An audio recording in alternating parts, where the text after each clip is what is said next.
Hey there, we're back again. How did it go?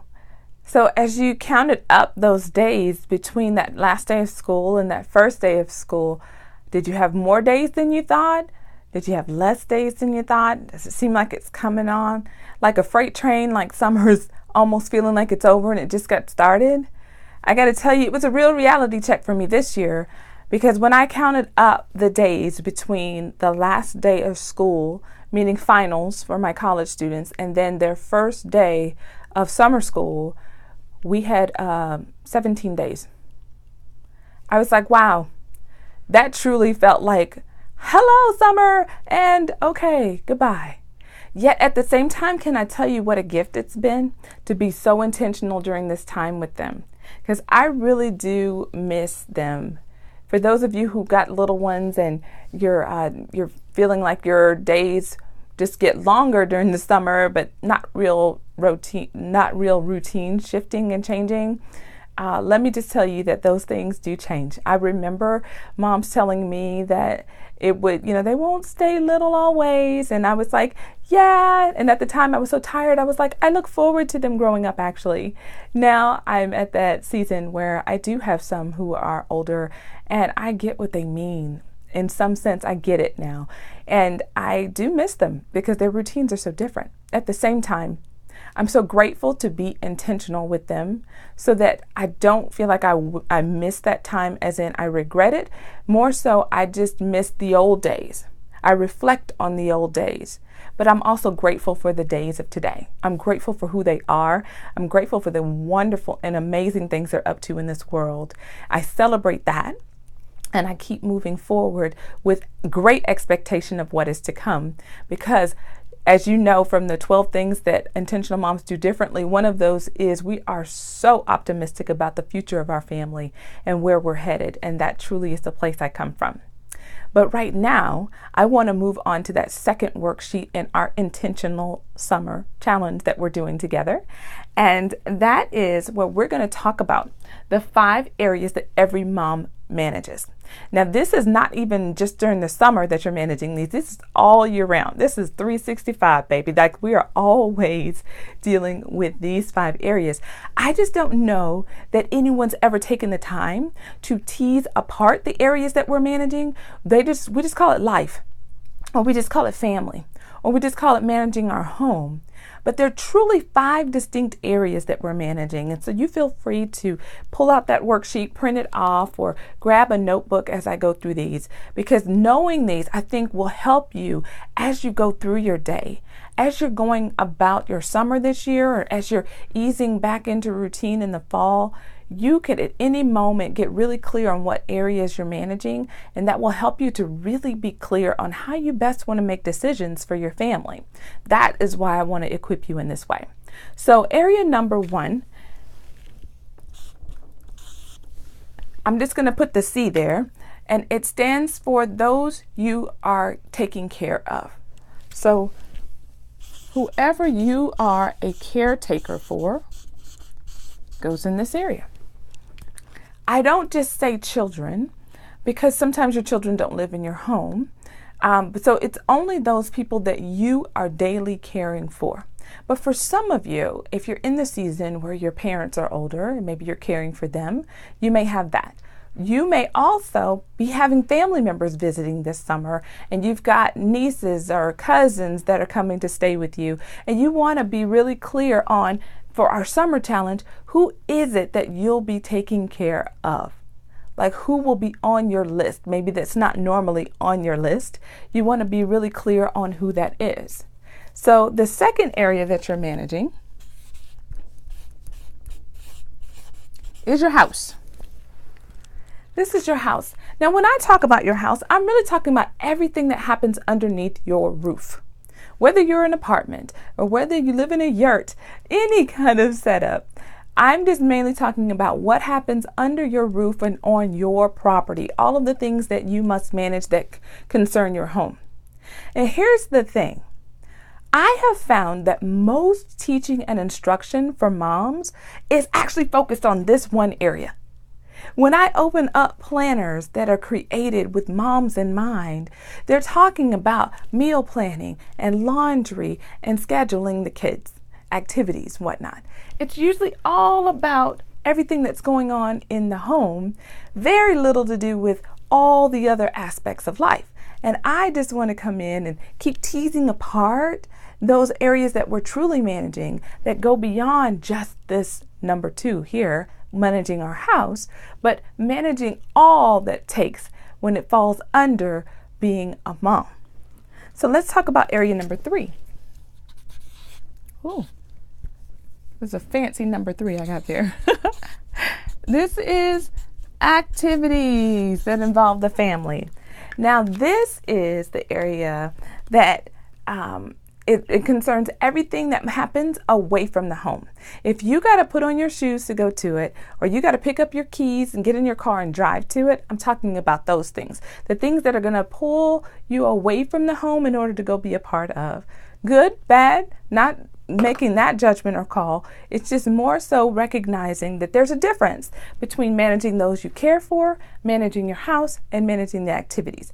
Like each one of those are distinct areas to manage as far as your time, your energy, your effort, and your attention. Let's go to area number 4.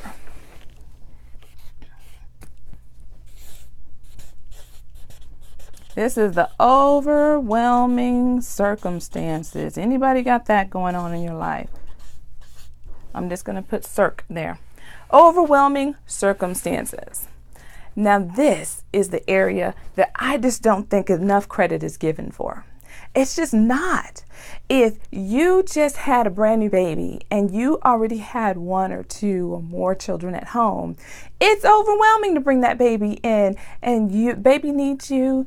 And, heaven forbid you've got baby that's got colic issues or any other kind of issues, and that baby needs so much of your time and attention, yet so do your other people in the family. That's overwhelming. Does anybody give credit for that, or they just kind of say, get the baby on a schedule, make sure you get sleep, make sure you rest when the baby rests, all those things that you go, yeah, okay. Like what? How is this supposed to happen? I don't get it, right? And I'm saying let's recognize that that is an area that we're managing in our lives that requires time and energy and effort and attention. And I want to just acknowledge those in your life. But maybe yours is not new baby. Maybe yours is job loss or underemployment. You're not making the amount of money you used to make.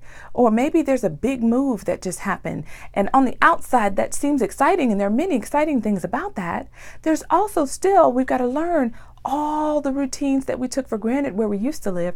We knew the church, and we knew the streets, and we knew the shortcuts to get around traffic, and we knew the grocery stores, and we knew where our friends were when we needed them on a moment's notice. Now we get to start all that over, and we're trying to figure out the grocery store, and just simple things like the post office could be frustrating when you're in a new place.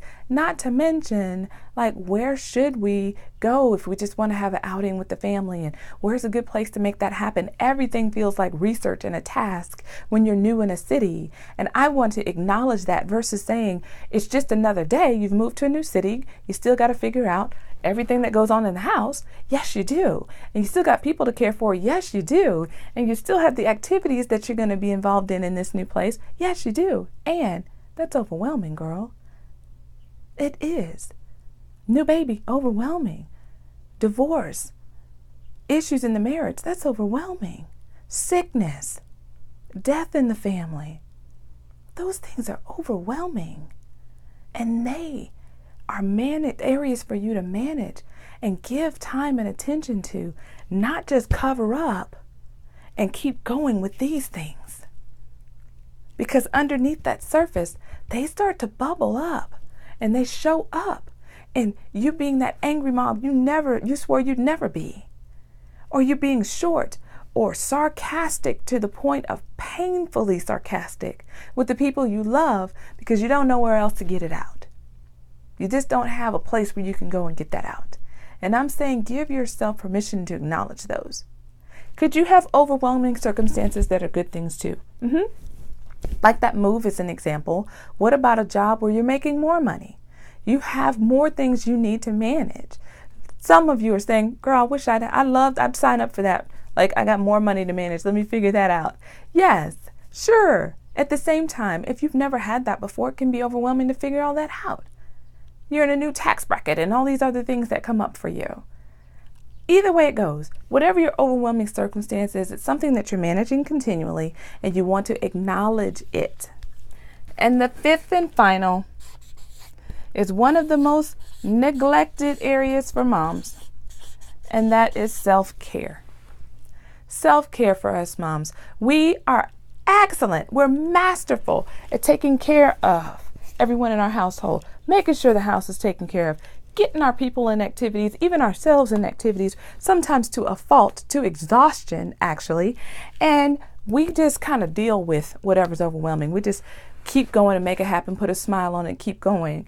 But taking care of ourselves, now that's an area where we struggle, and that can be really challenging. So I'm going to issue you a challenge in this intentional summer challenge.